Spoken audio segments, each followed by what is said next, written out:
Assalamualaikum warahmatullahi wabarakatuh. Kami dari kelompok 8 akan menyajikan materi tentang mengelola eceran, grosir, dan logistik. Yang beranggotakan saya sendiri Suci Ramadhani dengan BP 19120033, Pasdika Yunia Astuti 19120034, Arya Devi Elteni 19120035, dan Andri Primadata 19120036.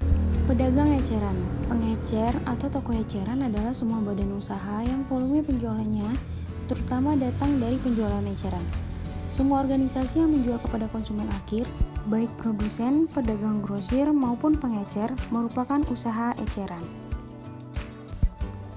Jenis-jenis pengecer. Pengecer memosisikan diri mereka menawarkan satu dari 4 tingkat layanan, yaitu 1. Swalayan adalah dasar dari semua operasi diskon. Banyak konsumen bersedia untuk melakukan proses mencari, membandingkan, memilih sendiri untuk menghemat uang. 2. Memilih sendiri. Pelanggan mencari barang mereka sendiri walaupun mereka dapat meminta bantuan. 3. Layanan terbatas. Pengecer ini dapat lebih banyak barang dan jasa belanja seperti kredit dan tawaran pengembalian barang. Pelanggan membutuhkan lebih banyak informasi dan bantuan. 4. Layanan penuh. Waraniaga siap untuk membantu dalam setiap tahap proses mencari, membandingkan, dan memilih. Pelanggan yang suka ditunggu akan memilih toko jenis ini. Dengan menggabungkan tingkat layanan yang berbeda ini, kita dapat membedakan 4 strategi positioning yang luas yang tersedia bagi pengecer. Di antaranya Bloomingdale's, Tiffany, Sunglass Hall, dan Walmart. Usaha eceran non-toko dibagi menjadi 4 kategori utama, yaitu yang pertama penjualan langsung, yang disebut juga penjualan multi-level dan pemasaran jaringan. Adalah industri multimiliar dolar dengan ratusan perusahaan menjual dari pintu ke pintu atau kegiatan penjualan di rumah. Perusahaan yang terkenal dengan penjualan satu persatu adalah Avon, Electrolux, dan Southwestern. 2. Pemasaran langsung, berakar pada pemasaran surat langsung dan katalog. Pemasaran langsung mencakup pemasaran jarak jauh atau telemarketing, pemasaran televisi respon langsung, home shopping network, dan belanja elektronik. Ketika orang semakin terbiasa untuk berbelanja lewat internet, mereka memesan ragam barang dan jasa yang lebih besar dari sejumlah situs web.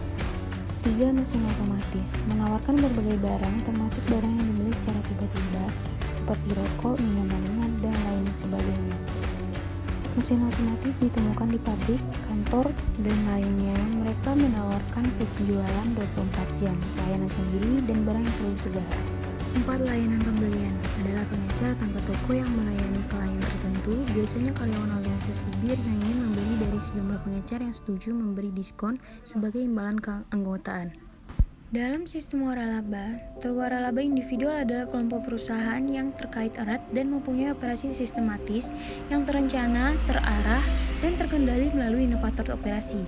Disebut pewaralaba. Waralaba dibedakan berdasarkan 3 karakteristik. Yang pertama, pewaralaba memiliki nama dagang atau jasa dan melisensikan kepada terwaralaba untuk mendapatkan pembayaran royalti. 2. Terwaralaba membayar untuk mendapatkan hak menjadi bagian dari sistem. 3. Pewaralaba menyediakan sistem pelaksana bisnis kepada terwaralaba. Beberapa perkembangan eceran lainnya yang mengubah cara konsumen membeli serta cara produsen dan pengecer menjual. Yang pertama, bentuk dan kombinasi eceran baru. Yang kedua, pertumbuhan persaingan antar jenis. Yang ketiga, persaingan antara pengecer berbasis toko dan non-toko. Yang keempat, pertumbuhan pengecer raksasa. Yang kelima, penurunan pengecer pasar menengah. Yang keenam, pertumbuhan investasi dalam teknologi. Yang ketujuh, profil global pengecer utama. Selanjutnya, keputusan pemasaran. Yang pertama, pasar sasaran.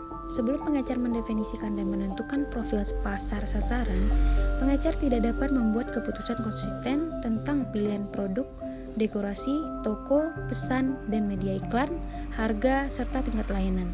Yang kedua, pilihan produk. Pilihan produk pengecer harus sesuai dengan harapan belanja pasar sasaran. Pengecer harus memutuskan lebar dan dalam pilihan produk. Yang ketiga, perdagangan barang. Setelah memutuskan strategi pilihan produk, pengecer harus menentukan sumber barang, kebijakan, dan praktek. Yang keempat, ada harga.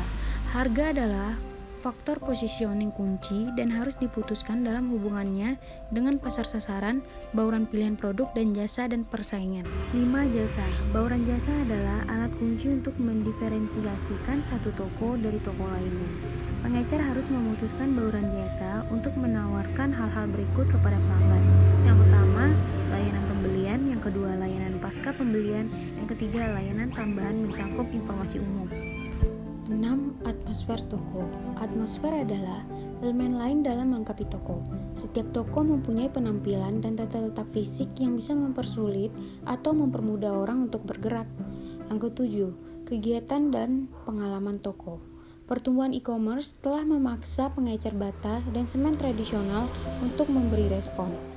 8. Komunikasi. Pengecer menggunakan sarana komunikasi yang beragam untuk menghasilkan pembelian.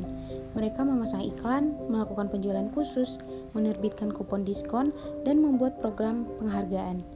9. Keputusan lokasi.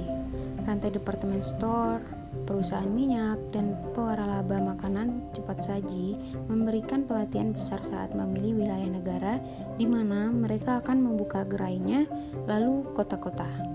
Selanjutnya, pedagang grosir. Pedagang grosir mencakup semua kegiatan dalam penjualan barang atau jasa kepada mereka yang membeli atau menjual untuk keperluan bisnis. Pedagang grosir disebut juga distributor, berbeda dengan pengecer dalam beberapa hal.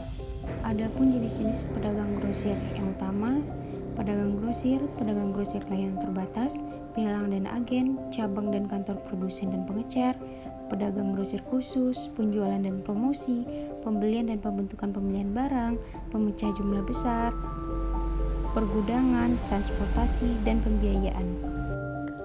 Yang selanjutnya, logistik pasar. Logistik pasar meliputi perencanaan infrastruktur untuk memenuhi permintaan, lalu mengimplementasikan dan mengendalikan aliran fisik bahan dan barang akhir dari titik asal ke titik penggunaan untuk memenuhi kebutuhan pelanggan dan mendapatkan laba. Perencanaan logistik pasar mempunyai 4 tahap. Yang pertama, memutuskan proposisi nilai perusahaan bagi pelanggannya. Yang kedua, memutuskan rancangan saluran dan strategi jaringan terbaik untuk menjangkau pelanggan. Yang ketiga, mengembangkan kesempurnaan operasional dalam peramalan penjualan, manajemen gudang, manajemen transportasi, dan manajemen bahan. Yang keempat, mengimplementasikan solusi dengan sistem informasi, peralatan, kebijakan, dan prosedur terbaik. Selanjutnya, tujuan logistik pasar. Banyak perusahaan menyatakan tujuan logistik pasar mereka sebagai menempatkan barang yang tepat di tempat yang tepat pada saat yang tepat dengan biaya terendah. Sayangnya, tujuan ini hanya memberikan sedikit panduan praktis. Logistik pasar tersebut memerlukan trade-off yang kuat. Manajer harus mengambil keputusan berdasarkan total sistem. Titik awalnya adalah mempelajari apa yang diperlukan pelanggan dan apa yang ditawarkan pesaing. Pelanggan tertarik pada pengiriman tepat waktu, kesediaan pemasok untuk mengambil kembali barang yang rusak, dan memasok mereka kembali dengan cepat. Keputusan logistik pasar. Perusahaan harus membuat 4 keputusan utama tentang logistik pasar. Yang pertama, bagaimana harus menangani pesanan atau pemrosesan. Yang kedua, di mana kita harus meletakkan stok kita atau pergudangan. Yang ketiga, berapa banyak stok yang harus kita pegang atau persediaan. Yang keempat, bagaimana kita harus mengirim barang transportasi. Bagaimana harus menangani pemesanan? Sebagai perusahaan saat ini berusaha mempersingkat siklus pemesanan sampai pembayaran, yaitu waktu antara penerimaan pesanan, pengiriman, dan pembayaran. Siklus ini mempunyai banyak langkah, termasuk transmisi pesanan oleh wiranegara, pemasukan pemesanan, dan pemeriksa kredit pelanggan. Jadwal persediaan dan produksi pengiriman pesanan, dan di mana kita harus meletakkan stok kita. Pergudangan. Semua perusahaan harus menyimpan barang, jadi sampai barang itu terjual. Karena siklus produksi dan konsumsi jarang sesuai fungsi, penyimpanan adalah pembantu memperlancar perbedaan antara produksi dan jumlah yang diinginkan oleh pasar. Perusahaan harus memutuskan jumlah lokasi penyimpanan persediaan di satu pihak. Semakin banyak lokasi penyimpanan berarti barang dapat dikirimkan ke pelanggan dengan lebih cepat, tetapi juga berarti biaya gudang dan persediaan lebih tinggi. Untuk mengurangi biaya gudang dan duplikasi persediaan, perusahaan dapat sentralisasikan persediaan di satu tempat dan menggunakan transportasi yang cepat untuk memenuhi pemesanan. Berapa banyak stok yang harus dipegang atau persediaan? Tingkat persediaan merepresentasikan biaya utama wiraniaga dan lebih suka jika perusahaan mereka menyimpan cukup banyak stok untuk memenuhi semua pemesanan pelanggan dengan segera. Namun, hal ini tidak efektif. Biaya persediaan meningkat semakin cepat ketika tingkat layanan pelanggan mendekati 100%. Manajemen harus tahu berapa banyak penjualan dan laba yang akan naik sebagai hasil penyimpanan persediaan yang lebih besar dan menjanjikan waktu pemenuhan pesanan yang lebih cepat dan kemudian mengambil keputusan. Bagaimana kita harus mengirim barang atau transportasi? Pilihan transportasi akan mempengaruhi penetapan harga produk, kinerja pengirim, tepat waktu, dan kondisi barang ketika barang itu tiba, dan semuanya mempengaruhi keputusan pelanggan. Pengirim dapat memilih dari angkutan pribadi, kontrak, dan angkutan umum. Jika pengirim memiliki armada truk atau armada udara sendiri, pengirim menjadi angkutan pribadi. Angkutan kontrak adalah organisasi independen yang menjual layanan transportasi kepada pihak lain berdasarkan kontrak. Angkutan umum memberikan layanan antara titik yang ditentukan sebelumnya berdasarkan jadwal yang tersedia bagi semua pengirim dan tarif standar.